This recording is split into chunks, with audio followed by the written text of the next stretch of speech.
Today on Stronger Than Reason, we talk about Front 242's best-selling album, Front by Front.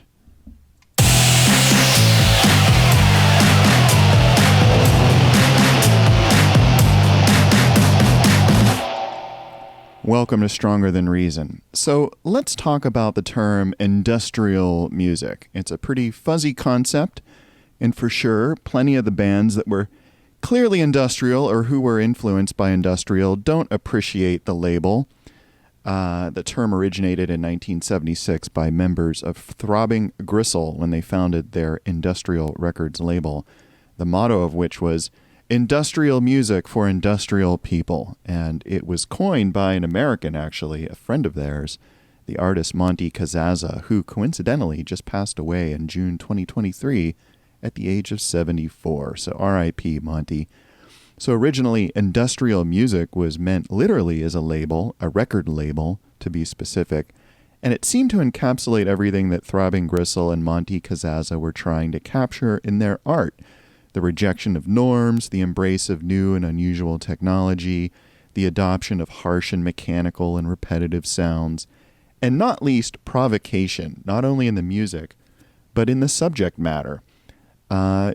The overall themes of the work. So in some ways, industrial music grew as an offshoot to the earlier avant-garde, like musique concrète, tape loop experiments, sound pioneers like Kraftwerk, who were pushing boundaries and making their own instruments, and even contemporary literary sources like J.G. Ballard and William Burroughs, the Beat Generation and postmodern writers who were experimenting with cut-up techniques and transgressive literature.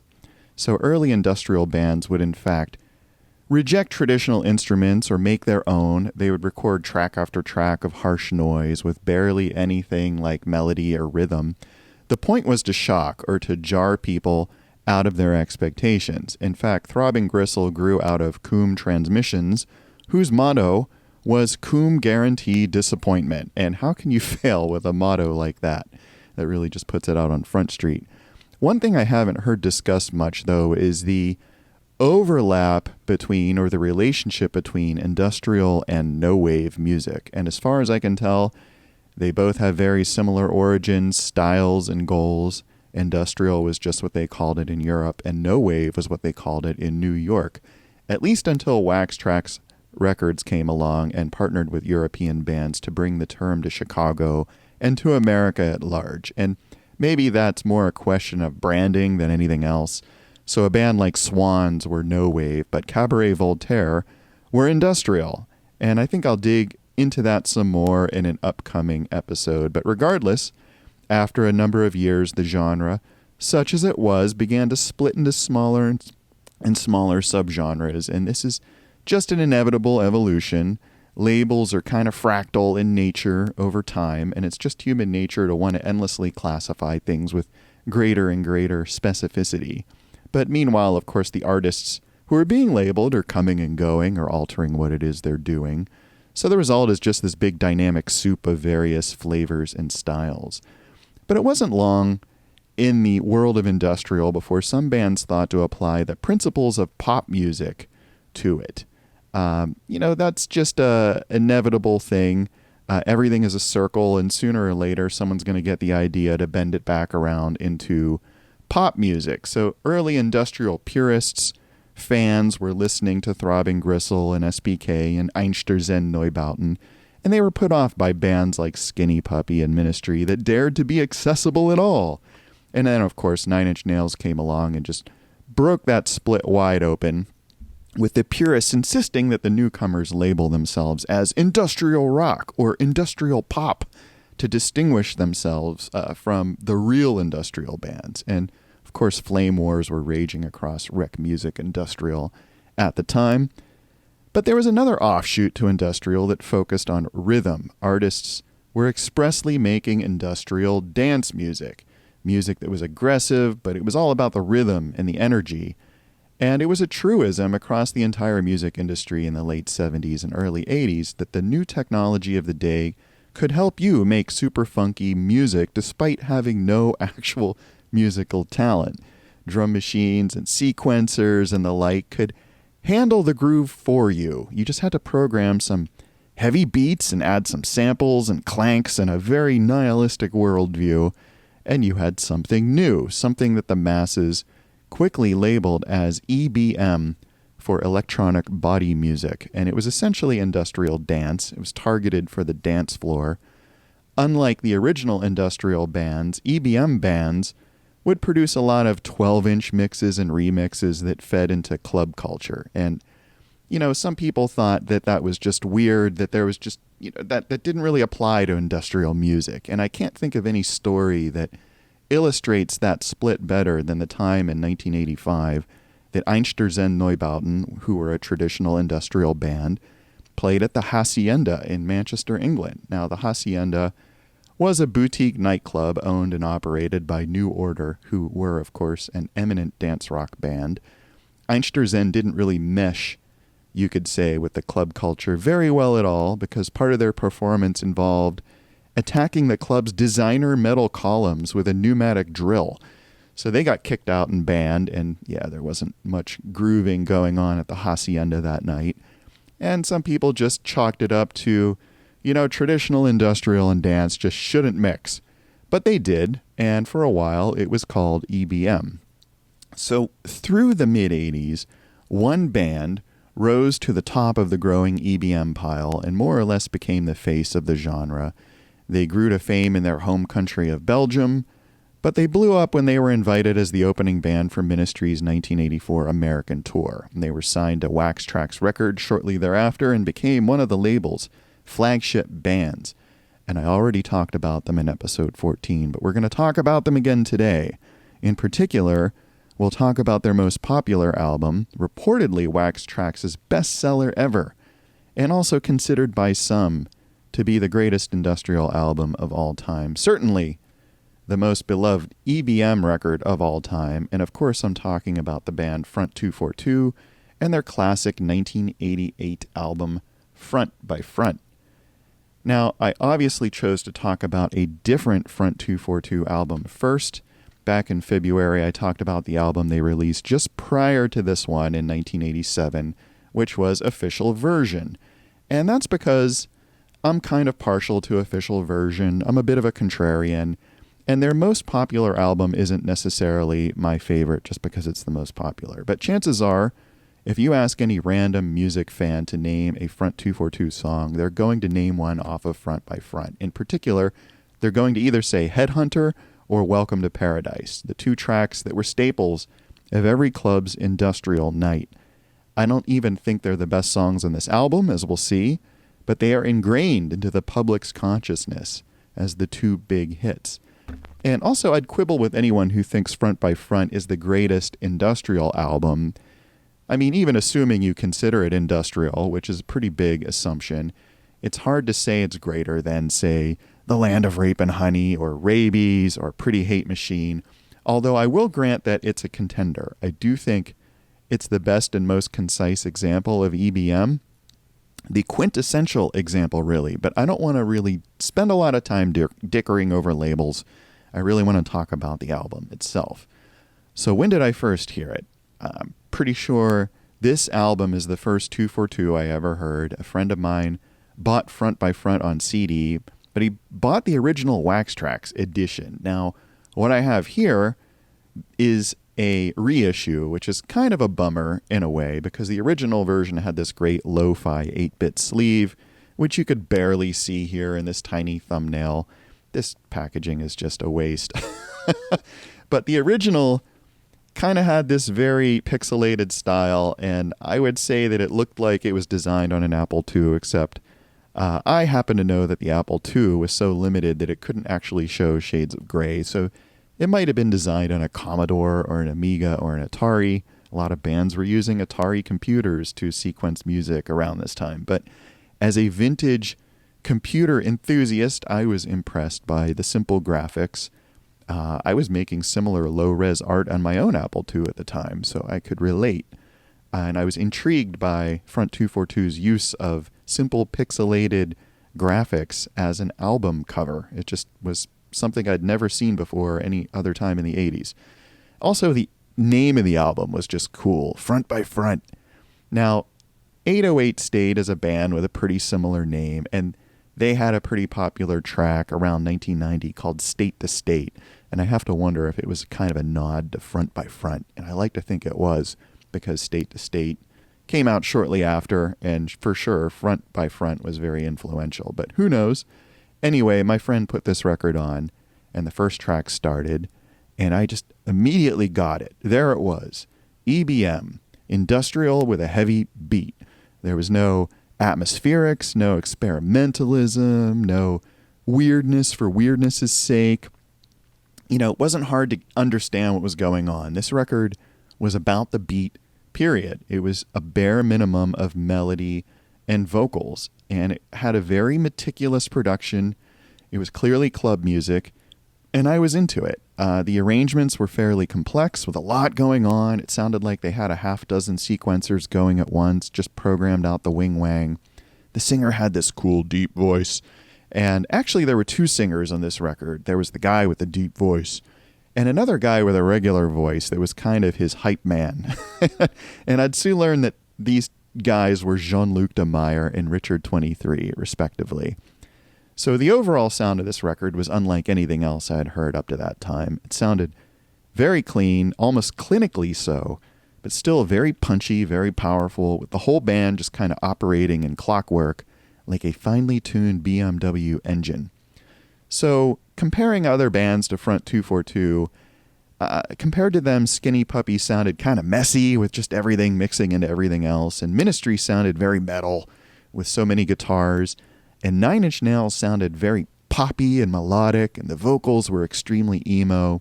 I'd say the closest thing to 242 maybe were Nights Are Ebb, who were also considered EBM.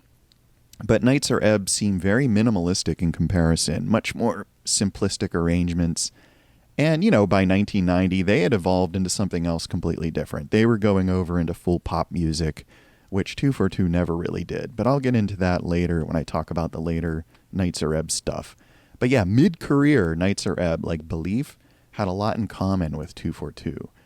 But one thing that kind of put me off about 242, and still does to some extent, is their very militaristic style. So these guys, they cornered the market on the whole shaved heads and shades and leather jacket kind of look. You know, that sort of pre-Borg cyberpunk sort of thing. And their whole presentation comes across as very humorless, very serious. And I'm not saying the guys themselves have no sense of humor. Clearly, you know, Richard 23 did because he was one of the founding members of the Revolting Cocks. But they always presented Front 242 in a very serious way. Lots of imagery of helicopters and military samples, and their song subjects were just the opposite of emo. I mean, Headhunter is literally about human resources, and Circling Overland is about flying a long-range aircraft. I mean, it was kind of comic booky, which doesn't really have the same negative connotations today in the world of the MCU as it did in the 80s. But let me just come out and say it. 242 were a little bit dorky with their military posturing. Like they were trying to appeal to, you know, your weekend warriors or your people who like to cosplay as militia members or just people who wanted to look tough, you know. And Nights Are Ebb was kind of in the same boat with all their military shouting and chanting and slogans and their early Soviet-style imagery and costuming. And I don't really want to say it was just a dude thing, because I don't think it was. You don't get the best-selling LP on Wax Trax by appealing just to dudes. But there might have been something about Front 242 that was a little bit juvenile, or maybe that would stereotypically appeal to an adolescent male. And maybe they could have mitigated that to some degree by adding some, you know, winking self-awareness to their material. But no, they always came across as very serious. Now, KMFDM were a band that had a similar sort of style, but they mastered the wink. They knew how to kind of laugh at themselves, and they had a bit of a self-deprecation that 242 just never had. You know, with 242, there was very little winking. And even if they were winking, they were wearing shades, so you didn't see it. So let's talk about this album in particular. First, I'll reiterate that I have the reissue here. Front 242 were on wax tracks in the late 80s, but like a lot of their more successful bands, 242 signed with a major on the success of this album, and they went to Epic in the US. And part of that deal was that Epic also got their back catalog. And no, I don't just mean their compilation album back catalog. I mean everything that they had released to that point. So to their credit, Epic seized the moment and reissued the older albums, all with this similar silly format. So like I said, this is what official version looks like. Looks very similar to Front by Front. Both have this sort of computerized artwork, which, let's face it, is pretty dated. The disc itself, in each of these cases, had the original album plus related single and bonus tracks. So that was nice, even though, to my understanding, they didn't remaster anything. They just reissued it, just collected it. So in the case of Front by Front, we have the original 10 tracks plus 6 tracks that appeared on the Never Stop EP, which was released shortly after Front by Front. And I mentioned this when I talked about official version, but this packaging kind of sucks. I mean, there's no booklet here at all.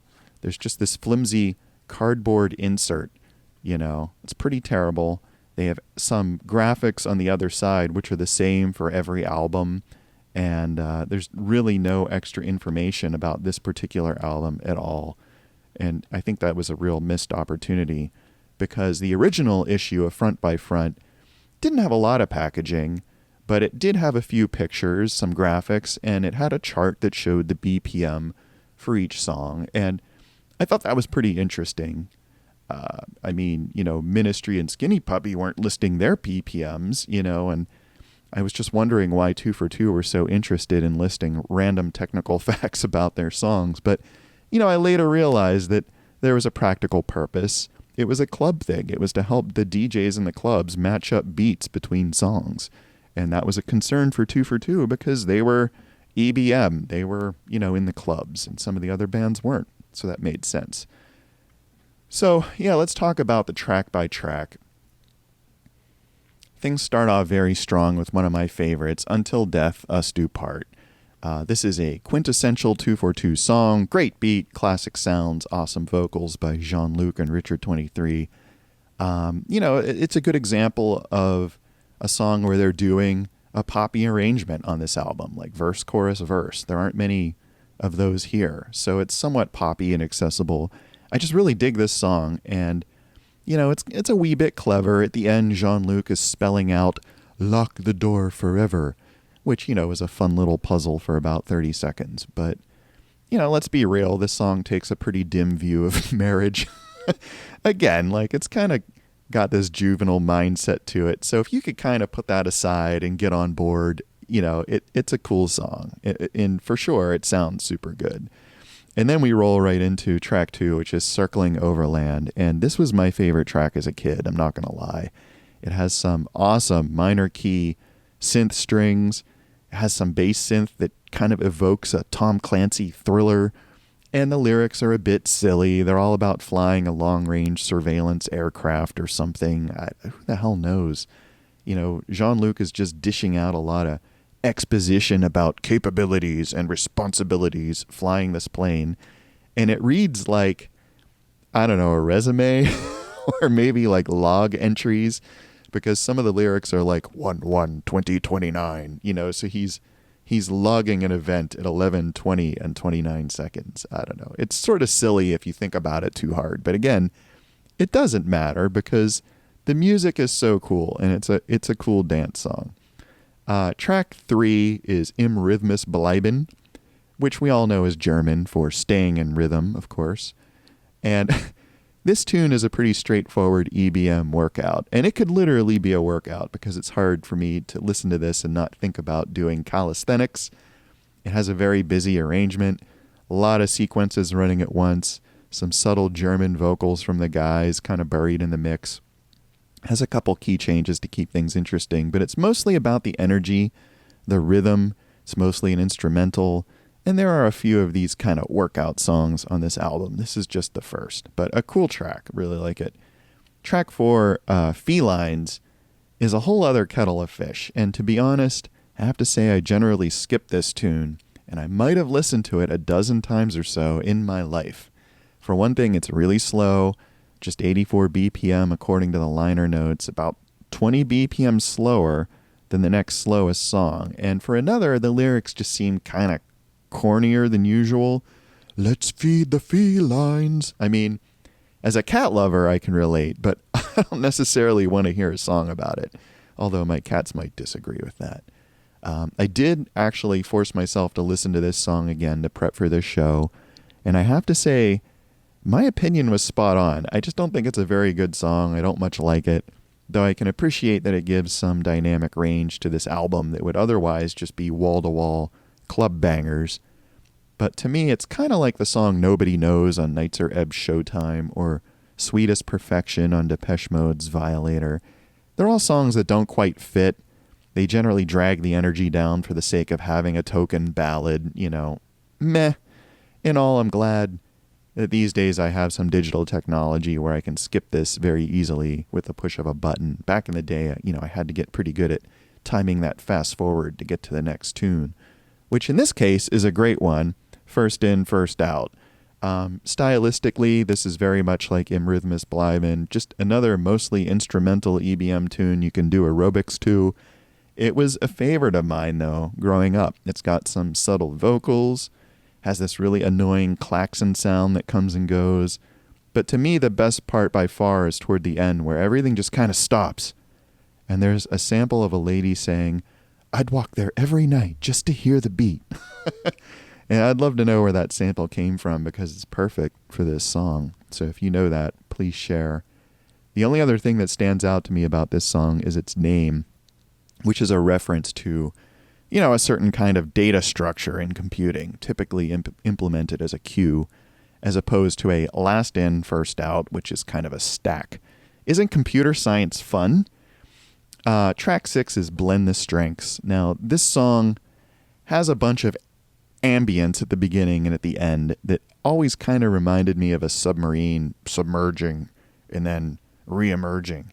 And I don't know if that was the intent, but I do detect a definite nautical theme here to the point where I think Long John Silver should adopt this as their theme song.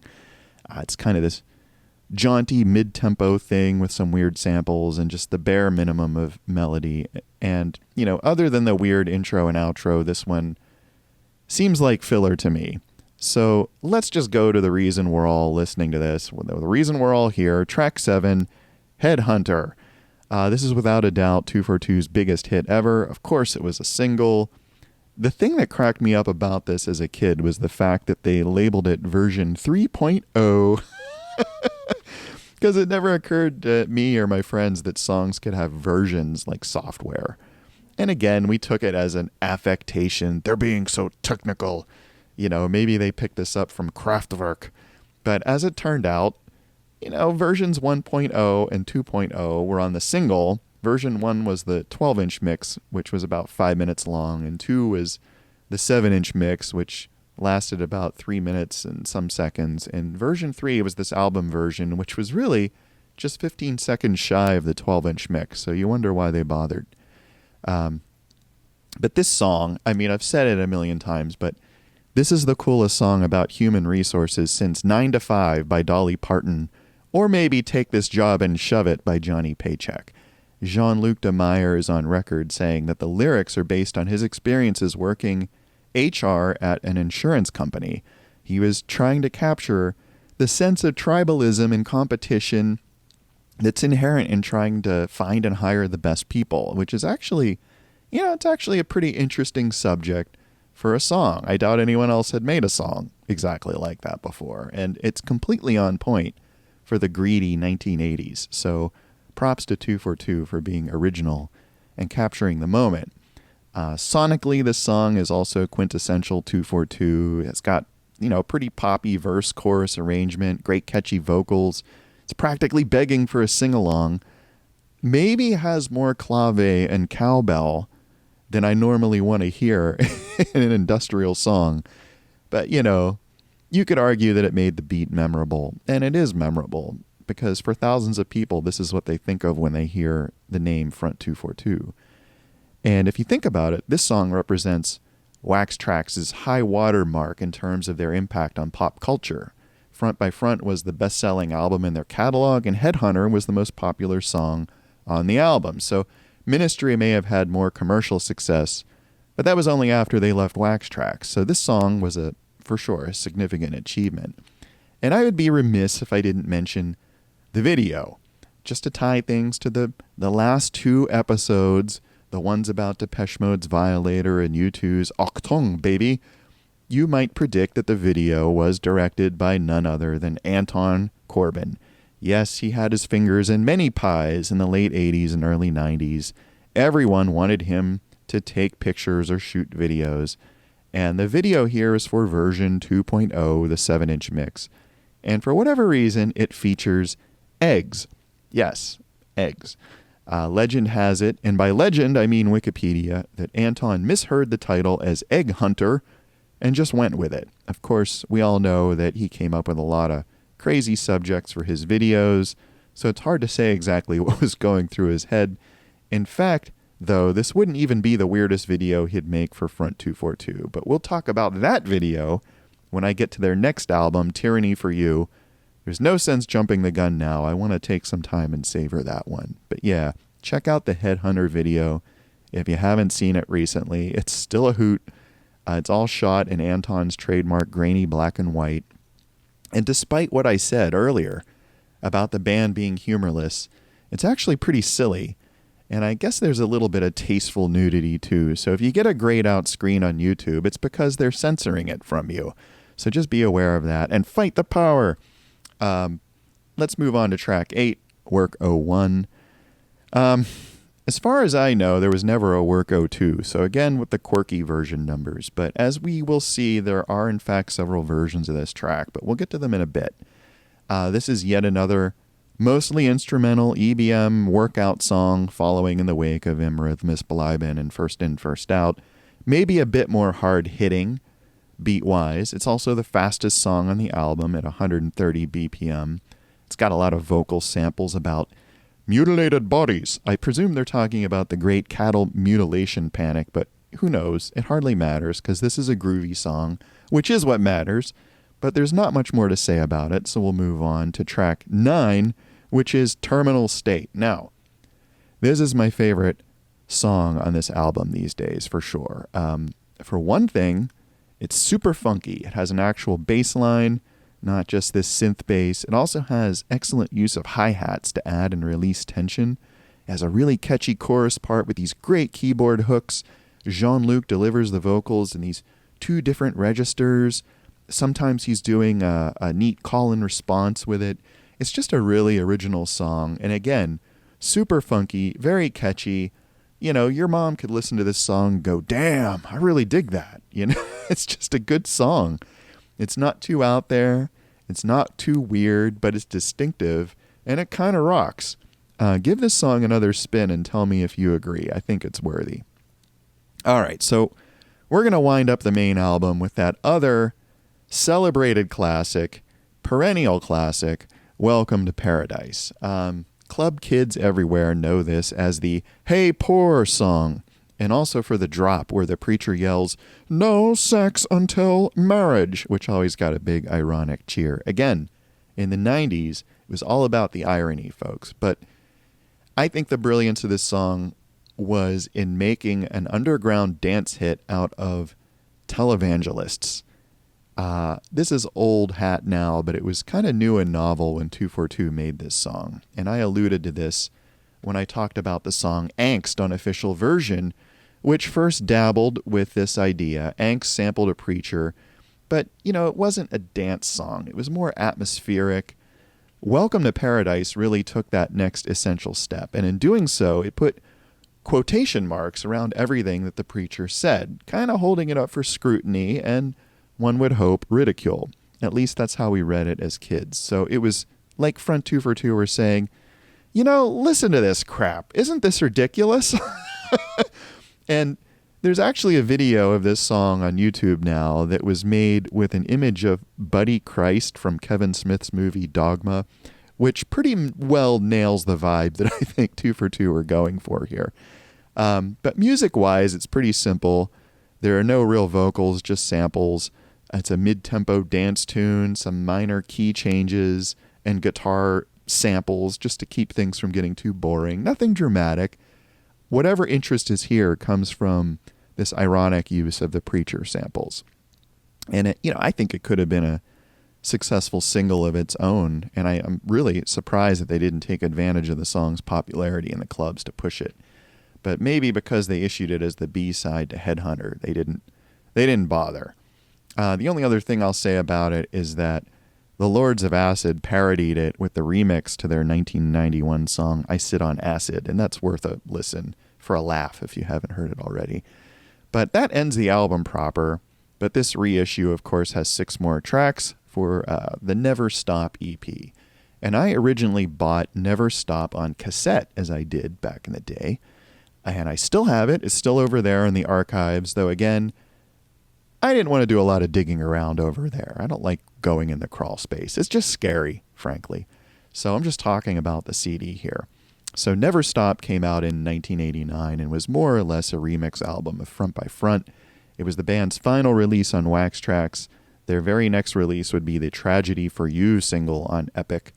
And as a remix EP, Never Stop wasn't anywhere near as out there as Broken was to, or Fixed was to Broken, let's say. It was some pretty mild remixing.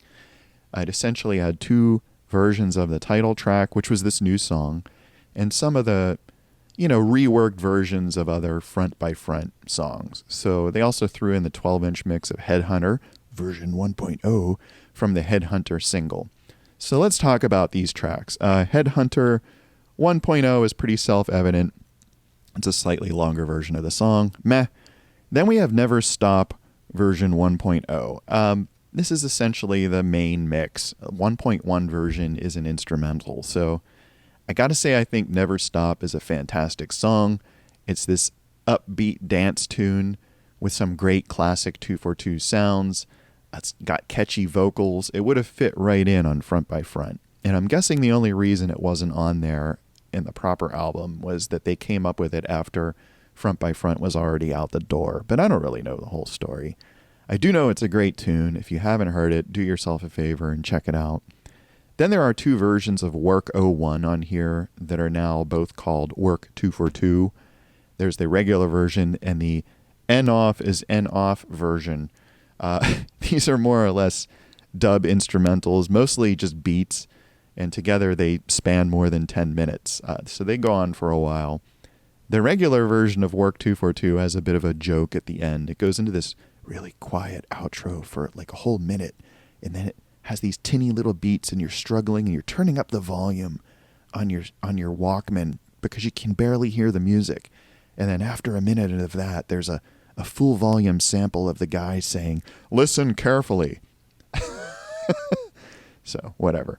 As I said, I had the cassette single version of Never Stop, and for some reason it listed Never Stop 1.1 twice in its track listing, despite it only being on the cassette once. And for a long time, I thought that quiet bit at the end of Work 242 was that missing version.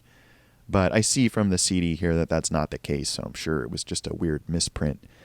The N-off as N-off version adds some new vocals by Jean-Luc at the end, which is kind of cool that they would do that. And finally, we have this other little tune called Agony Until Death. What a delightful title. But what that is kind of a short instrumental reprise of Until Death Us Do Part. They kind of slowed it down and added a bunch of strange samples. So it's like a riff on the melody that's in the other song. It's kind of interesting. But that's it. 16 tracks, 10 from the original album, 6 bonus tracks. Pretty good value for your dollar. So this is an important album. I think any industrial fan will tell you, any club kid from the 90s will tell you. Why is it so important? Well, I think it's because it fully realized Front 242's sound. I think of, Official Version being their first modern album in the sense that they stopped finally tinkering around with mid-tempo electronics and kind of took their beats and their songwriting to the next level. And Front by Front extends that and brings it even more into focus. I think it's worshipped, though, mostly because it contains Headhunter and Welcome to Paradise, both of which just, for whatever reason, broke through the club circuit in a big, big way. And that breakthrough fueled the album sales, which caught the attention of major labels. And after Never Stop came out, 2 for 2 were gone from Wax Trax, just another band that would bail out on the label. And over time, the only band that wouldn't bail out, more or less, would be KMFDM. They would ride out the bankruptcy in 92 and would stay aboard even after Trent Reznor's hated TVT label bought Wax Trax. But 2 for 2 were off to greener pastures. They'd go on to release 3 full-length albums on Epic, few of which managed to really capture my attention very much. So far, I do own them all, and, as a kid, I listened to Tyranny for You quite a bit. I was really into the single for Tragedy for You, so I'm confident I'll talk about that someday. A few folks on here have suggested I give Up Evil and Off another listen, and that they're really worthy, and I do intend to do that. Thank you for the reminders. I have to say, though, that I really do have a thing for their final album, Pulse, that they released in 2003 on Metropolis Records. And just as an aside, eventually even KMFDM would bail on TVT Wax Trax in favor of Metropolis, so it must have been like a class reunion over there at that time. But Pulse doesn't get a lot of love. I don't see it getting talked about very much in the fandom, but I think it's a really amazing album. It's just heaven for anybody who loves that big analog synth sound. And who doesn't love the big analog synth sound? Exactly. Everyone loves it. 2 for 2 would even play Lollapalooza in 93, which would be something of a commercial high water mark for them, even though they had to play in the daylight, which was just so wrong. Why do I love Front by Front, though? Personally, it reminds me of days spent listening to records with my friends, either at their houses or driving around endlessly in our cars, as we did, and as kids hopefully still do somewhere. It got a lot of play with us, for sure. I'll say that. So yeah, part of the reason I love it, obviously, is that it was the soundtrack to just endless hijinks with my friends. But I also have a very specific memory of driving with my family to a restaurant one night. We were going to have a meal for my grandfather, and he was in the car, and, I was in the back seat with my Walkman on, with some headphones on, and I was listening to Front by Front and watching the snowflakes fall outside in the street lights as we were driving through the town. And part of me wondered what my grandfather, who then was 80 years old, would have made of Front 242. And I never got to find out, sadly, but I think I know what his answer would have been, because it would have been the same answer he gave any of us when he didn't like something. And it would be this: hit the road, you horse's ass. Yeah. My grandfather didn't mess around, so good times, good times. But yeah, I also think this record sounds really good today. I think the songs hold up. They don't sound super dated. They still hit pretty hard. And again, I urge you, go back and give Terminal State another deep listen. I think you'll be pleasantly surprised. It's a great track. But for now, you can be pleasantly surprised that we've reached the end. And yes, folks, that's all I have to say about Front by Front, the seminal album by those industrial jokers, Front 242. Oh, wait, they're not jokesters. They're quite serious, despite the egg video. You're listening to Stronger Than Reason, either on YouTube or as an Apple or Spotify podcast. And if you happen to be listening to the podcast and you care to leave an honest review, maybe I'll read your review in a future episode. Wouldn't that be fun? So yeah, go ahead and put some words in my mouth and we'll see how that goes. But tell me, in the meantime, where were you when you first heard Front by Front? Let me know your answer in the comments. Thank you all for listening to me for this long. I'm gonna go get a big drink of water. Until next time, stay strong.